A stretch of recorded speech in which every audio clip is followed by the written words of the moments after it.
Welcome to the video. Before we begin, if not already, please take a moment to subscribe. It helps out the channel a lot. And click the bell icon to receive notifications when I upload. Comment your little heart out. And most of all, please enjoy. Now back to the video.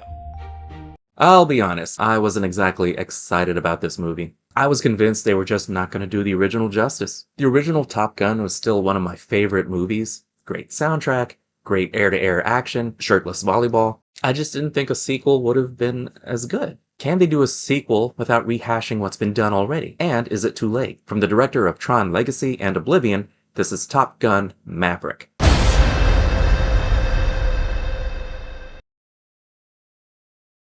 No spoilers, which will be hard because there is a lot to talk about here. This time it's centered on a real-world conflict, and at least it's not about training, followed by a convenient action piece at the end. There are actual stakes here. Maverick is called upon to train Top Gun pilots for a real attack. Maverick is still dealing with the death of Goose, and that's further complicated by the arrival of one of his students, Rooster, Goose's son. Goose.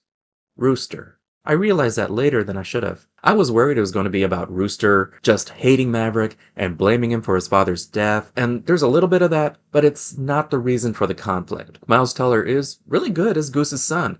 A big message here is about letting go of the past, and it's a funny theme coming from a sequel to a 30-year-old movie. Jennifer Connelly is Mav's love interest, the mysterious Admiral's daughter mentioned in the first Top Gun. With a history of high-speed passes and one admiral's daughter. There's a lot of Easter eggs and references to the original just to keep that connection airborne. Tom Cruise as Maverick, of course, and he's just as cocky as ever, but you really do see him kick some major ass here. Good morning, aviators. He did pretty well in the original, but here it's Maverick Unleashed. The F-14s have been since retired, replaced with F-18s, at least by the US. Wink. I should have winked there. Obviously older here, maybe a little wiser, but he's still dangerous. I am dangerous. The enemies are, again, nameless, faceless, and they're just here to blow up.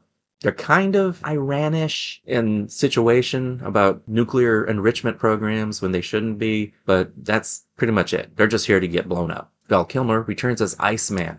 Make that Admiral Iceman. Adversaries in the original, good buddies now, but it's a very good scene, a very well-written scene. It's a sweet tribute to his character. The other pilots, we get strong characterizations. There's another arrogant pilot. There's one in every group, right? We get a more team feel here, especially since they are not just competing for a trophy. Soundtrack is decent.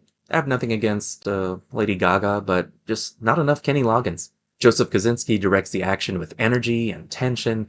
The flying sequences are real edge-of-your-seat stuff. But then I found myself getting a little restless when I found the story switching to the ground.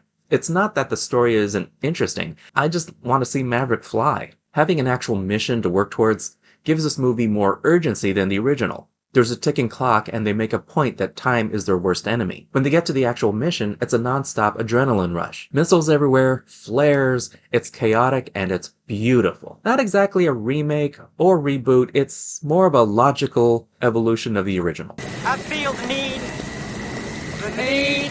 for speed. The first movie is very quotable. This movie quotes a lot of the same lines. I'd have to see it a few more times to see if any of the dialogue sticks with me. A lot of the parallels to the original are noticeable. Final battle, again, is awesome, but it also felt a tad rushed. I was grinning from ear to ear when a certain plane shows up. Wink. Top Gun Maverick is 4.5 Bs. A fun callback to a fun movie that doesn't try to reinvent the wheel.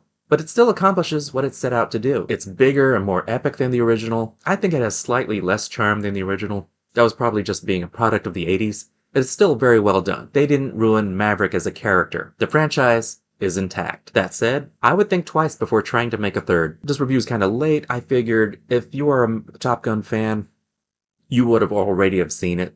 I just wanted to get my opinion out there because I just had a lot to say about it. Anyway. Thank you so much for watching. Like, subscribe, comment, the bell. You know the usual YouTube stuff. This is theNewBee, and I'll see you later, kids. Toodles! Is this the only Top Gun Maverick movie review? The reviewer isn't in the thumbnail with sunglasses on? Or doing a bad Tom Cruise impression?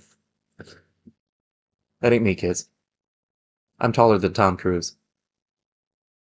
I don't know why I just get a kick out of that.